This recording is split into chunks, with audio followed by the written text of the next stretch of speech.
Hello, welcome to project based learning. Project based learning के इस episode में आज हम आपको इंट्रोड्यूस कराने जा रहे हैं रोबोटिक्स में एक special robot which one is known as edge avoider robot. Edge avoider robot, as its name suggests, where there is edge, it will avoid to move in that particular direction and will move away from that direction. So, without wasting your time, let's move towards our tech buddy who will give you detailed description regarding this edge avoider robot. Hello, मैं हूं आपका take बडी और आज इस project based learning में हम अपनी journey start करने वाले हैं। कौन सी जर्नी? रोबोटिक्स की जर्नी। तो आज इस जर्नी को स्टार्ट करते हुए मैं आपको बताने जा रहा हूं हमारा first robot means edge avoider robot. अब यहाँ पे मैंने जो आपको नाम बताया वो क्या है? एज अवॉइडर, मतलब अवॉइड करना आप अच्छे से समझते हैं, अनदेखा करना एक तरह से। तो एज को हमें क्या करना है? अवॉइड करना है। एज मीन्स जैसे टेबल हो गई, टेबल के जो भी हमारे कॉर्नर्स हैं उन कॉर्नर्स को हमें क्या करना है? अवॉइड करना है। अब जैसे कि हमारी कार है या एक व्हीकल है, वो एज पे चलता रहे या टेबल पे चलता रहे, लेकिन वो एज के पास जैसे ही पहुंचे वो उसको अवॉइड करे। मतलब क्या है कि टेबल जो हमारी है उस पर एक व्हीकल चल रहा है, राइट साइड को अगर उसने टर्न लिया तो वो क्या होगा? नीचे गिर जाएगा। तो वो नीचे ना गिरे, सो इसके लिए क्या करना है कि हमें वहां से उसे मूव कराना है लेफ्ट डायरेक्शन में, और ऐसा ही सेम जब लेफ्ट डायरेक्शन में हो तब हमें क्या करना है? उसे राइट मूव करा देना है। तो ये कैसे पॉसिबल है? तो इसके लिए हमें कुछ कंपोनेंट्स की रिक्वायरमेंट होगी। तो सबसे पहले हम समझ लेते हैं कि वो कंपोनेंट्स कौन कौन से हैं, उन्हें हम किस तरह से इस्तेमाल करेंगे और उनकी प्रोग्रामिंग कैसे करेंगे। तो आइए हमारी जो रिक्वायरमेंट है हम उसको लिस्ट कर लेते हैं, मीन्स मेंशन कर लेते हैं कि हमें किन किन कंपोनेंट की ज़रूरत है। अब यहाँ पर सबसे पहले हम जो हमारी रिक्वायरमेंट है वो क्या है? आर्डिनो बोर्ड की, मीन्स जिसके थ्रू हम प्रोग्रामिंग अपलोड करेंगे। नेक्स्ट हमें क्या बनाना है? एक रोबोट बनाना है जो कि कुछ कार जैसे मॉडल का होगा। तो यहाँ पर हमें क्या चाहिए? कुछ मोटर्स चाहिए, मीन्स अगर आप 2 व्हील बनाना चाहें तो उसके लिए 2 मोटर्स चाहिए, 4 व्हील रोबोट बनाना चाहें तो उसके लिए आपको 4 मोटर्स चाहिए। तो यहाँ पे हमें मोटर चाहिए। मोटर के साथ साथ अब मोटर को ड्राइव करने के लिए एक मॉड्यूल चाहिए, ठीक? मीन्स मोटर ड्राइवर मॉड्यूल, मतलब हमें क्या चाहिए? Motor driver module. इसके साथ साथ अगर हम बात करें सबसे इम्पॉर्टेंट कंपोनेंट जो कि हमें ये बताएगा कि एज है या नहीं, वो है सेंसर। तो वो कौन सा सेंसर होगा? वो होगा IR सेंसर। अगर हम बात करें सेंसर की तो वो कौन सा सेंसर होगा? IR sensor. तो ये हमारे मेजर कंपोनेंट हैं जो इस सेशन में हमारी रिक्वायरमेंट बनेंगे। आइए सबसे पहले समझते हैं सेंसर को। सेंसर क्या होता है? सेंसर बेसिकली रियल वर्ल्ड से वैल्यू को सेंस करके हमें एक सिग्नल प्रोवाइड करता है। जैसे कि सिंपल सा लॉजिक, अगर हम किसी ह्यूमन के हैंड पे मतलब हाथ पे एक पिन चुभा देते हैं तो उससे क्या होगा? आप अपना हाथ पीछे की तरफ खींच लेते हैं। क्यों? क्योंकि आपको पेन हुआ, आपने उसको सेंस किया और माइंड ने कमांड दिया। क्या कमांड दिया? कि आपको अपना हाथ पीछे की तरफ लेना है। तो उसी तरह से जो हमारा सेंसर है वो हमें क्या बताएगा कि एज है या नहीं है। एज और सरफेस उनको क्लासिफाई करेगा। तो एज पे वो एक सिग्नल देगा और सरफेस पे एक सिग्नल देगा। अब उस सिग्नल के अकॉर्डिंग यहाँ पे जो माइंड का काम करेगा वो कौन करेगा? आर्डिनो। मींस आर्डिनो को ये डिसाइड करना है कि उसे लेफ्ट टर्न लेना है या राइट टर्न लेना है या फिर रुक जाना है। अगर हम बात करें, आप एक एज पे खड़े हैं और अगर आप रॉन्ग टर्न लेते हैं तो उससे क्या होगा कि आप नीचे गिर जाएंगे, और अगर आप करेक्ट टर्न लेते हैं तो आप सरफेस पर ही रहेंगे। तो यहाँ पे मैंने आपको क्या बताया? सेंसर। सेंसर क्या करता है? बेसिकली रियल वर्ल्ड में हमें क्या करेगा? रियल वर्ल्ड में जो भी चीजें प्रेजेंट होगी उसके अकॉर्डिंग सेंस करके हमें क्या देगा? एक वैल्यू देगा। तो यहाँ पे जो हम डिस्कस करने वाले हैं वो किसको डिस्कस करने वाले हैं? IR सेंसर को। तो चलिए कंटिन्यू करते हैं। अब ध्यान से समझिएगा। मान लीजिए हमारे पास एक ट्रांसमीटर है और एक क्या है? रिसीवर। ट्रांसमीटर ने क्या किया? एक रे ट्रांसमिट की। मैं यहाँ पे आपको 2 केस बता रहा हूँ, मतलब 2 सिचुएशंस बता रहा हूँ। ट्रांसमीटर ने क्या किया? एक रे ट्रांसमिट की। सामने कोई ऑब्जेक्ट है। अब ऑब्जेक्ट होने की वजह से ये रिफ्लेक्ट होगी तो रिसीव होगी। तो जब ये रिसीव होगी तो मान लीजिए यहाँ पे क्या जनरेट होगा? वोल्टेज। क्या जनरेट होगा? वोल्टेज। चलिए दूसरा केस लेते हैं। हमारे पास एक ट्रांसमीटर है और एक रिसीवर है। अब हमने रे ट्रांसमिट की लेकिन सामने कोई ऑब्जेक्ट नहीं आया, तो जब ऑब्जेक्ट नहीं है तो ये रिफ्लेक्ट नहीं होगी, रिफ्लेक्ट नहीं होगी तो रिसीव नहीं होगी, अब रिसीव नहीं होगी तो वोल्टेज जनरेट नहीं होगा। सिंपल सा लॉजिक। चलिए इसको आसान सी भाषा में समझते हैं। मान लीजिए हमारे पास कोई एक बॉल है और सामने वॉल है, मैंने बॉल को वॉल पे थ्रो किया तो क्या होगा, बॉल वहां से वापस आएगी मेरे पास। क्लियर। अब अगर वॉल और मेरे बीच में डिस्टेंस ज्यादा होगी तो वॉल बहुत ही लो इंटेंसिटी से मेरे पास आएगी, मीन्स जब मैं उसे कैच करूंगा तो मुझे इंटेंसिटी लो फील होगी। लेकिन अगर वॉल और मेरे बीच में डिस्टेंस कम होगी तब मैं वॉल पे बॉल को थ्रो करता हूं तो बॉल जब वापस आएगी तो हाई इंटेंसिटी से आएगी।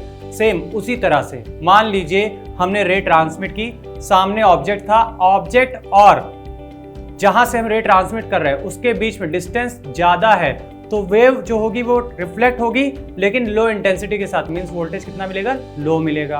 अब अगर ऑब्जेक्ट और सेंसर के बीच में डिस्टेंस कम होगी तो क्या होगा, रे रिफ्लेक्ट होगी और हाई इंटेंसिटी के साथ रिसीव होगी, मींस वोल्टेज हमारा उस टाइम पे हाई होगा।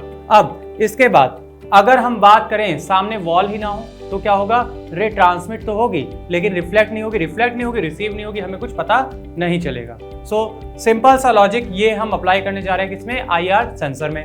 अब यहाँ पर हम एक कॉन्सेप्ट आपको और बताने जा रहे हैं, जैसे कि हमने यहाँ पे एक वर्ड मेंशन किया रेफरेंस।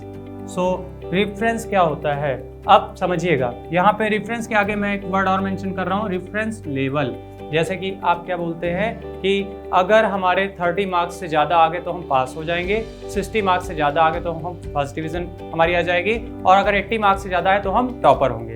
तो अब इस केस में बात को ध्यान से समझिएगा। आपने 30, 60, 80 ये आपने क्या डिसाइड कर दिया, एक लेवल। इस लेवल से आप क्या कर रहे हो, कंपैरिजन कर रहे हो। तो उसी तरह से हम यहाँ पर क्या लेंगे, एक वोल्टेज लेंगे, उससे हम कंपैरिजन करेंगे। अगर वोल्टेज उसके इक्वल या उससे ज्यादा होगा तो हमें क्या पता चलेगा कि सामने ऑब्जेक्ट है, और वोल्टेज उससे कम मिलता है तो सामने ऑब्जेक्ट नहीं है। तो चलिए इसको समझते हैं।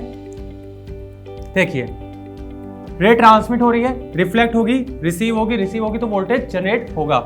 अब यहां पर देखिए कॉन्सेप्ट क्या है कि अगर वो वोल्टेज, जो भी वोल्टेज जनरेट हुआ है वो greater than and equal to है 3.3 वोल्ट, तो मतलब क्या है, ये केस किसका हो गया, ये हो गया ऑब्जेक्ट का केस। किसका केस हो गया, ऑब्जेक्ट का।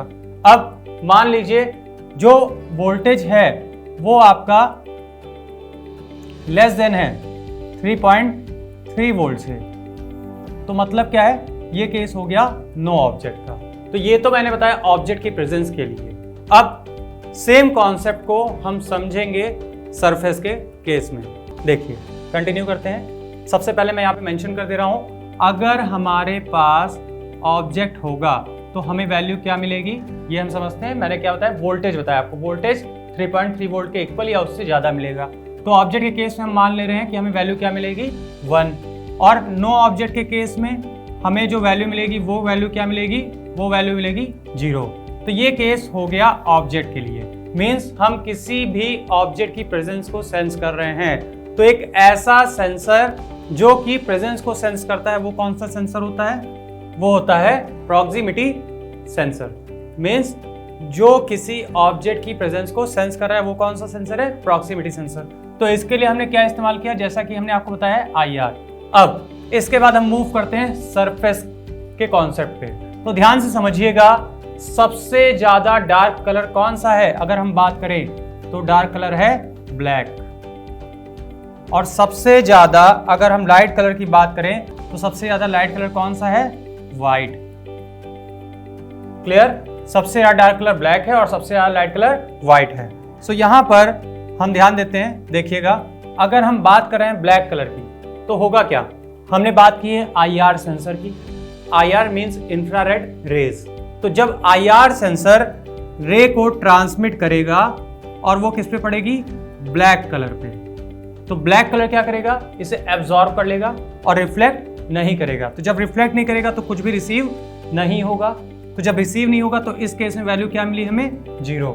लेकिन अगर हम बात करें व्हाइट कलर की तो उस केस में क्या होगा, रे ट्रांसमिट होगी और यहां से रिफ्लेक्ट होगी और रिसीव भी होगी। तो जब ये रे रिसीव होगी तो इस केस में हमें जो वैल्यू मिलेगी वो क्या मिलेगी, 1। तो मतलब क्या हुआ कि व्हाइट कलर पे हमें कौन सी वैल्यू मिल रही है 1 और ब्लैक कलर पे हमें कौन सी वैल्यू मिल रही है 0। तो यहां से हमें क्या करना है, क्लासिफाई करना है किसको, सरफेस और नॉन सरफेस को।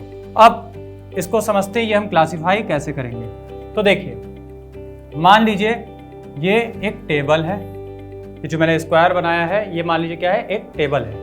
अब इस टेबल पे अगर हमारा कोई व्हीकल है, रोबोट है, तो वो क्या सेंस करेगा, इसका पूरा सरफेस आप कंसीडर कर लीजिए कि ये व्हाइट सरफेस है या फिर कोई लाइट कलर सरफेस है, मींस डार्क कलर का सरफेस नहीं है। इस कॉन्सेप्ट में मैं आपको बता दूं कि आपको जो सरफेस लेना है वो किस कलर का लेना है, लाइट कलर का, वरना आपका एज अवॉइडर का कॉन्सेप्ट फेल हो जाएगा। सो यहाँ पर ध्यान से समझिएगा, हमने ये व्हाइट एंड लाइट सरफेस ले लिया, इसके ऊपर हमने रोबोट प्लेस कर दिया। अब वो रोबोट किस टाइप का होगा, बेसिकली कुछ इस टाइप का, जैसा कि हम इसकी बात कर रहे हैं। अब इसके साथ साथ अगर हम बात करें इसे हमें कहाँ पे प्लेस करना है, टेबल पर। तो टेबल पर प्लेस करना है और सेंसर्स भी लगाने, तो सेंसर किस टाइप का होगा, कुछ इस टाइप का। जैसा कि हम यहाँ पर बात कर रहे हैं IR सेंसर की, हमने आपको बताया, तो इसमें आपकी 2 LEDs आपको विजिबल हो रही होंगी, एक ट्रांसमीटर LED और एक रिसीवर LED। ट्रांसमीटर LED क्या करेगी, रे ट्रांसमिट करेगी, वो ऑब्जेक्ट से रिफ्लेक्ट होगी, रिफ्लेक्ट होकर रिसीव होगी, तो एक वोल्टेज जनरेट होगा और उसको हम यहाँ से पिन से रीड करेंगे। सिंपल सा कॉन्सेप्ट। अब हमें क्या करना है, हमें इस सेंसर को इस रोबोट में प्लेस करना है, लेकिन किस तरह से, ओरिएंटेशन क्या होगा, मतलब किस तरह से, किस डायरेक्शन में फिक्स करेंगे। सो उसके लिए जैसे कि हम यहाँ पर यूज करने वाले हैं कुछ इस तरह की स्ट्रिप्स। इसकी जगह आप 15 सेंटीमीटर का स्केल भी यूज कर सकते हैं या कोई वुडन पार्ट भी इस्तेमाल कर सकते हैं। तो हमने कुछ इसे प्लेस कर दिया कुछ इस तरह से वी शेप में। अब वी शेप में प्लेस करने के बाद आपको क्या करना है, 2 IR सेंसर फिक्स करने हैं। अब देखिए जैसे कि एक IR सेंसर हमने इस साइड फिक्स किया, दूसरा उस साइड फिक्स करेंगे, तो ये किस डायरेक्शन में देख रहा है, नीचे की तरफ, मतलब ये किसको सेंस करेगा, टेबल को। अब ये टेबल को सेंस करेगा तो ये क्या बताएगा, टेबल के कलर के अकॉर्डिंग आपको वैल्यू देगा। अगर टेबल का सरफेस लाइट कलर है तो ये वैल्यू देगा क्या, 1, और अगर टेबल का सरफेस डार्क कलर है तो ये वैल्यू देगा 0। सो आइए इस लॉजिक को थोड़ा और आसान करते हैं। हमारे पास सेंसर कितने हैं, 2, पॉसिबिलिटीज कितनी होंगी, 4। एक सेंसर से 2 वैल्यू दे रहा है, या तो 0 और या तो 1, तो 2 सेंसर्स कितनी वैल्यू देंगे, 4 वैल्यूज। चलिए देखते हैं, S1 S2। तो यहां पर अगर हम बात करें तो कुछ पॉसिबिलिटीज हमारी ऐसी होगी, ये हमारी आ गई टोटल 4 पॉसिबिलिटीज।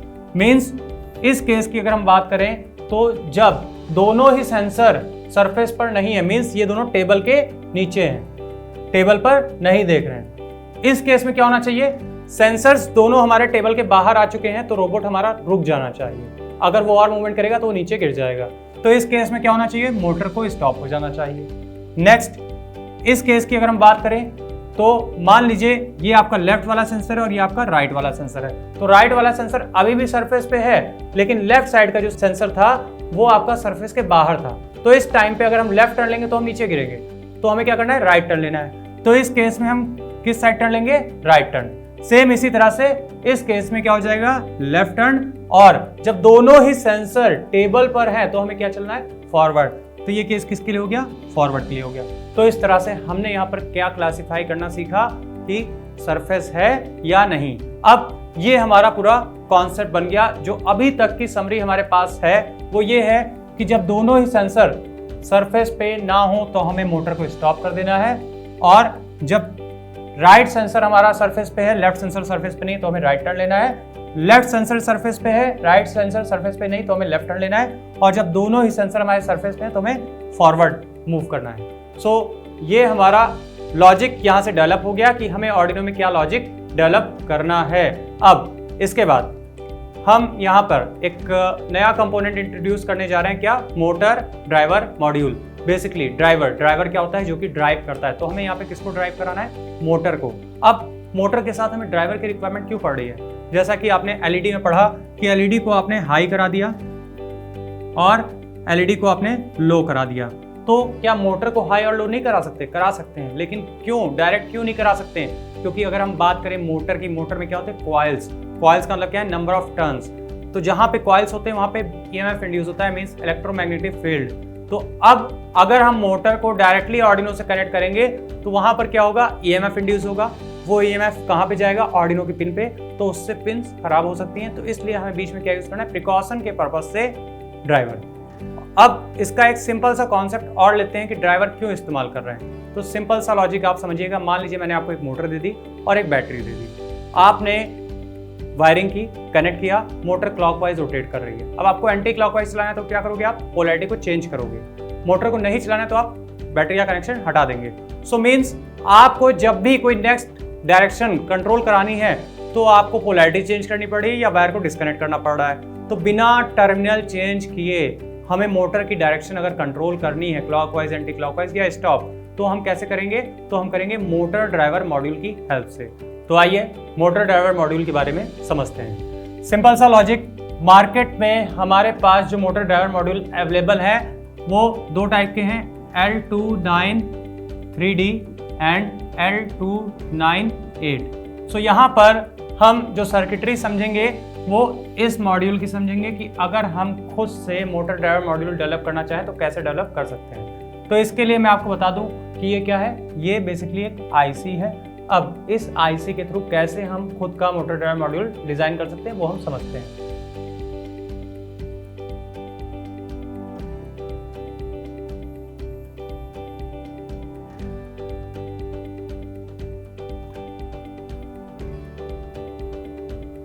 तो आइए आईसी के पिन डायग्राम को समझते हैं। बेसिकली मैं यहाँ पे मेंशन कर रहा हूँ कुछ नंबर्स।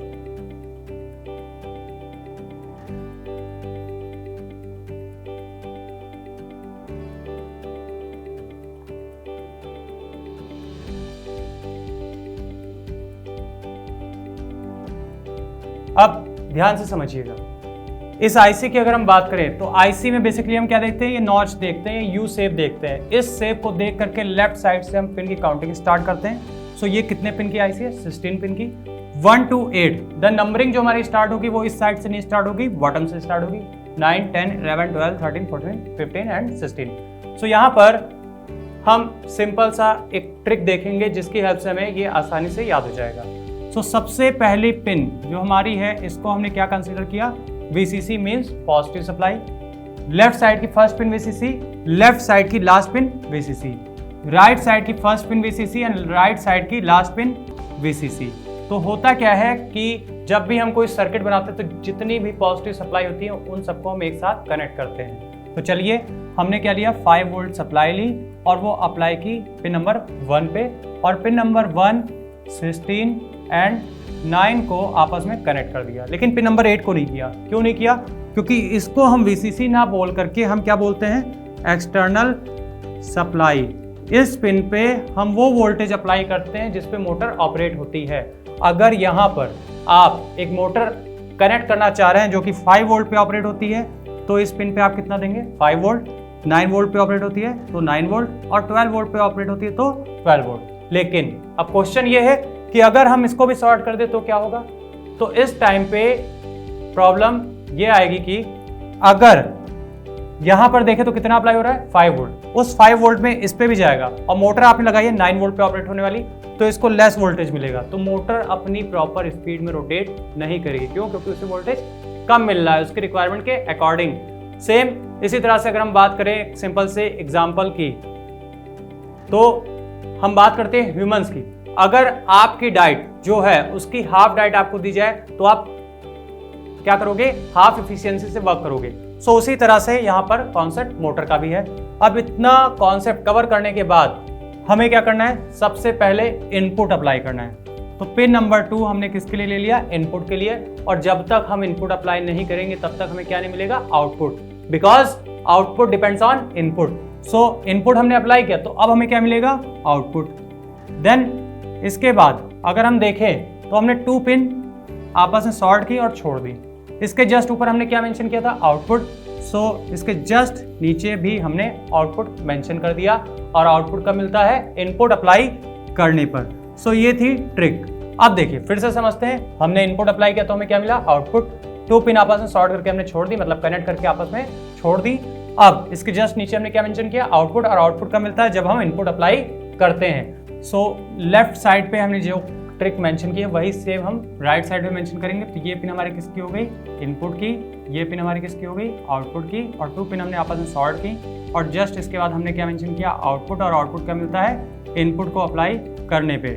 और ये जो पिन आपस में सॉर्ट की थी इनको हमने कनेक्ट कर दिया। अब कनेक्ट करने के बाद ये क्या हो गया हमारा, ये हो गया ग्राउंड का टर्मिनल, मीन्स ये हो गया नेगेटिव टर्मिनल। अब यहाँ पर देखते हैं आउटपुट के हमारे पास कितने टर्मिनल है, 4 टर्मिनल। मीन्स अगर हम बात करें डीसी मोटर की तो उसमें कितने टर्मिनल होते हैं, 2 टर्मिनल। सो एक मोटर हमने कुछ इस साइड कनेक्ट कर दिया और दूसरा मोटर कुछ हमने इस साइड कनेक्ट कर दिया। अब ध्यान से समझिए, ये हमारा क्या हो गया, लेफ्ट मोटर मीन्स LM, इसको हमने नाम क्या दे दिया, LM। ये हो गया राइट मोटर, तो इसको हमने नाम क्या दे दिया, RM। अब यहाँ पर ये इनपुट है, ये इनपुट है, ये इनपुट है एंड ये इनपुट है। तो मैंने आर्डिनो प्रोग्रामिंग के अकॉर्डिंग आपको बता रखा है कि हमें पिन का इनिशियलाइजेशन करना होता है, मीन्स पिन को हमें कनेक्ट करना होगा। तो यहाँ पर ध्यान से समझिएगा, मान लीजिए ये हमने आर्डिनो की पिन नंबर 4 से कनेक्ट करनी है, ये पिन नंबर 5 से, और ये पिन नंबर 6 से एंड ये पिन नंबर 7 से। अब बता तो दिया किससे कनेक्ट करना है, लेकिन इसका पिन मोड क्या होगा। तो पिन मोड में हम बात करें अगर, तो इनका पिन मोड पिन नंबर 4, 5, 6, 7 का पिन मोड क्या होगा, आउटपुट। अब आप कह रहे हैं नहीं, यहाँ पे तो इनपुट मेंशन है, पिन मोड आउटपुट कैसे होगा। तो ध्यान से समझिएगा, जैसे एग्जाम से पहले आप क्या करते हो, पढ़ते हो, रीडिंग करते हो, एग्जाम में आप लिख करके आता, तो जो आपने पढ़ा वो इनपुट था और जो आप लिख करके आए वो क्या था, आउटपुट, एक पर्टिकुलर सिचुएशन के लिए। अब नेक्स्ट स्टेज की बात करते हैं, जो आप लिख करके आए वो क्या हो गया, इनपुट, और जो आपके मार्क्स आएंगे वो क्या होगा, आउटपुट। सो ध्यान से समझिएगा, प्रीवियस स्टेज में जो एज अ इनपुट काम कर रहा था, नेक्स्ट स्टेज के लिए वो किस तरह से काम करेगा, एज अ आउटपुट। और प्रीवियस स्टेज में जो एज अ आउटपुट वर्क कर रहा था, नेक्स्ट स्टेज में वो किस तरह से वर्क करेगा, एज अ इनपुट। तो इनका पिन मोड मतलब आर्डिनो से हमें सप्लाई अप्लाई करनी है, हम यहाँ पे देंगे वैल्यू, तो ये वैल्यू लेंगे, तो ये किस तरह से काम कर रहा है, इनपुट की तरह इस आईसी के लिए। लेकिन आर्डिनो के लिए किस तरह काम करेंगे, एज अ आउटपुट। सो यहाँ पे हमें वैल्यू अप्लाई करनी है। अब सिंपल सा यहाँ पर एक कॉन्सेप्ट मैं आपको बताने जा रहा हूँ, इसको समझिएगा।